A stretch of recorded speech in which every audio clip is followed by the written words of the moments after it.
has long been a symbol of maritime culture with one in the night.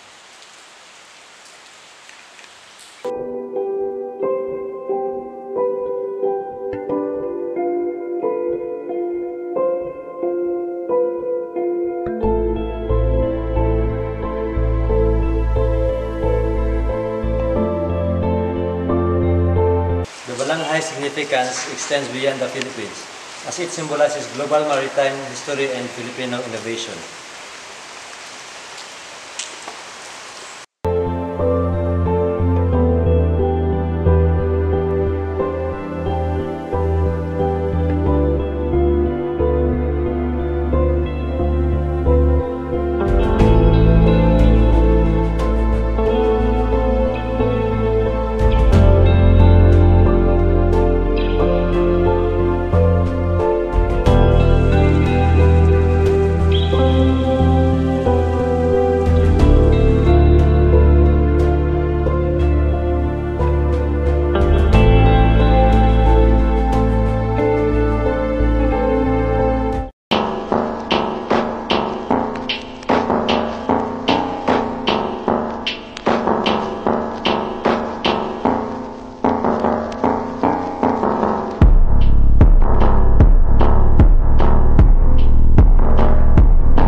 So may nga po no atong interview ng isa sa caretaker diri sa Balanghay Boat. So, Kol, pwede ko mo tanong sa pangalan, Kol? Ako dahil si G. Lord Batoon, isa ka bantay po diri sa Balanghay Boat sa diri sa Bading Purpuno.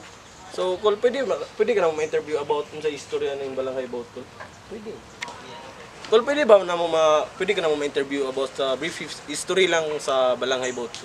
Sige, pwede kayo. Ang atong history mangod sa Balanghay Boat is diri man gid sa Butuan City nakita ang Balanghay Boat na pinakaunang balanghay boat sa Pilipinas.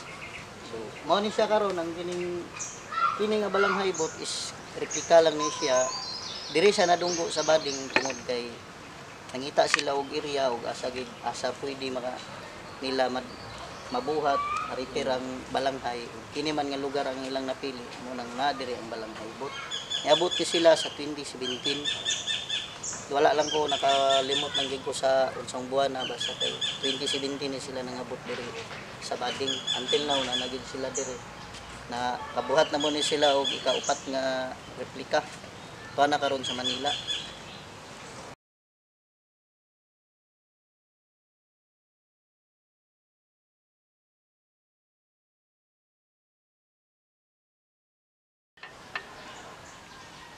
Skilled artisans, known as magbabalangay, continue to craft these boats using ancient techniques passed down to generations.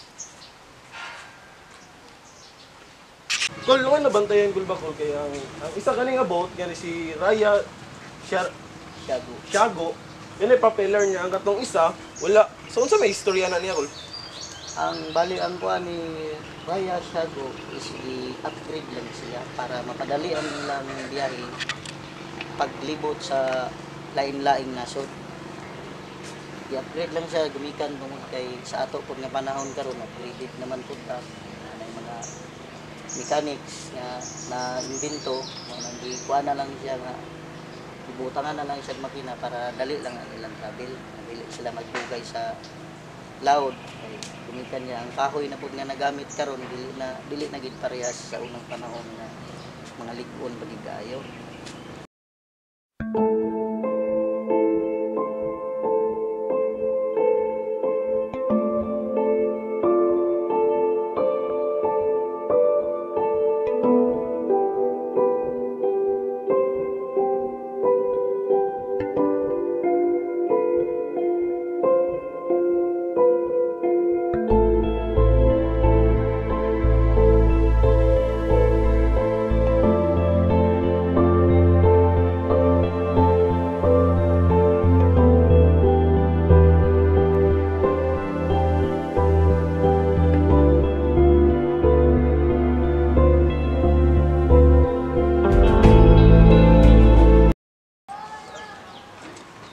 sails through the waters of Butuan.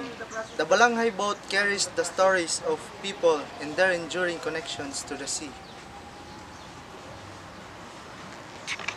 So kato si Raya Kulambo.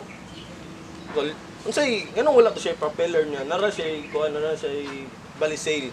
Bali siya mao ginay kuan nga replika mga mao ginay tinuod nga naong sa balanghay boat diri sa Butuan nga pinakaunang balanghay nga wala siya makina. Bali ang gigamit lang niya is layag lang, hangin lang may nagdala sa iya og kuan og asa sila dalhon nga direksyon. Pero dili na gid siya 100% nga original gid siya kay gamitan naman gid na siya mga lansang. Para sa una nga ang balanghay boat ang gigamit lang nilang lansang is kahoy gamit. Wala gid siya metal. Bali si Raya Kulambo is upgraded ng yapon sa gamay lang yapon. Pero wala na siya makina. Wala lang gid siya. So sa paglayag ani nila, ada pa sila nanukad to. Paglayag nila ani si Raya Siago, si Raya Kulambo gatong isa nga kuana gipa-retired na diri gina sila nag-start from sa bading hantod na dito sa tibok ngasod nga ilang gituyukan. Niuli na po na sila diri ro gihapon balik. The process of building a balanghay involves selecting hardwood, carving it by hand, and assembling it carefully with precision.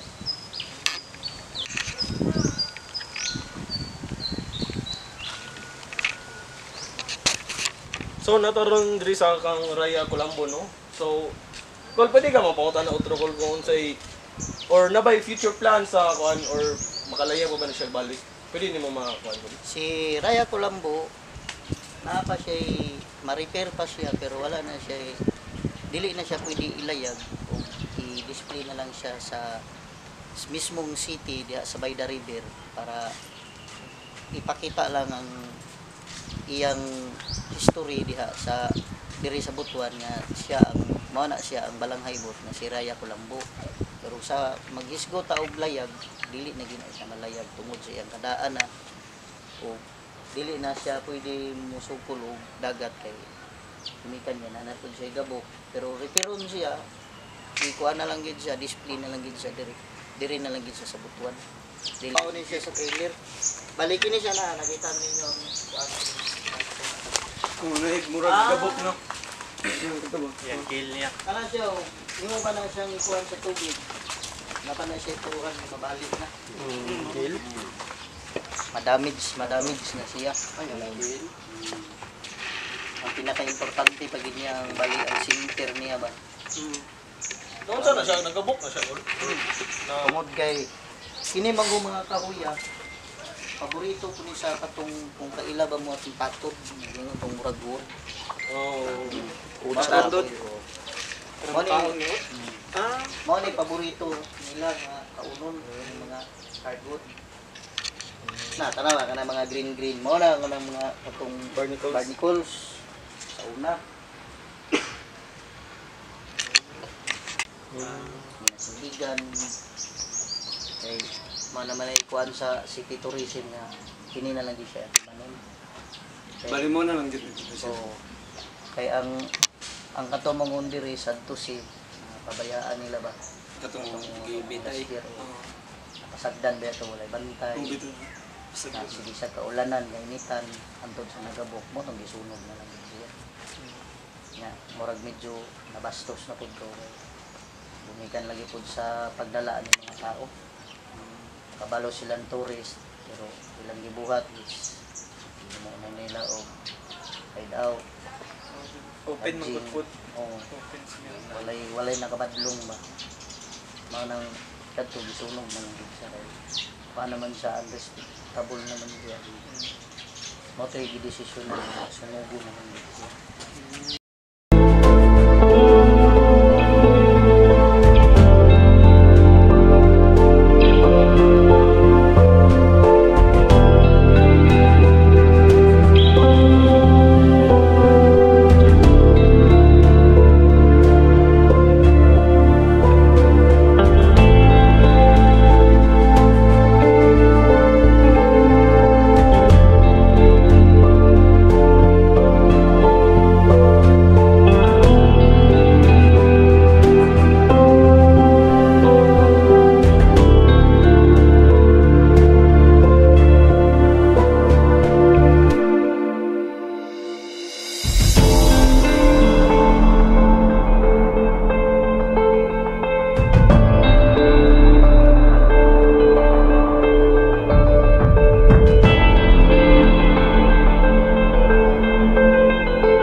what's up?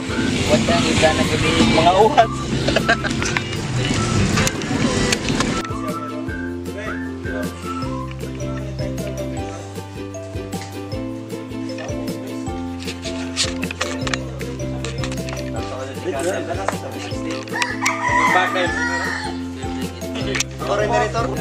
Uy, yun, gitanggal mo yun na, uy. Pwede daw masalangin mo? Pwede naman tatanggal.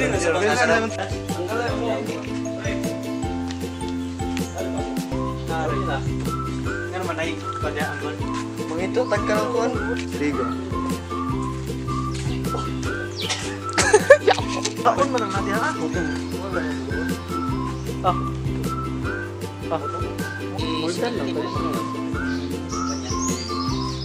Ingon mo, so nata karon din kang raya Kulambo.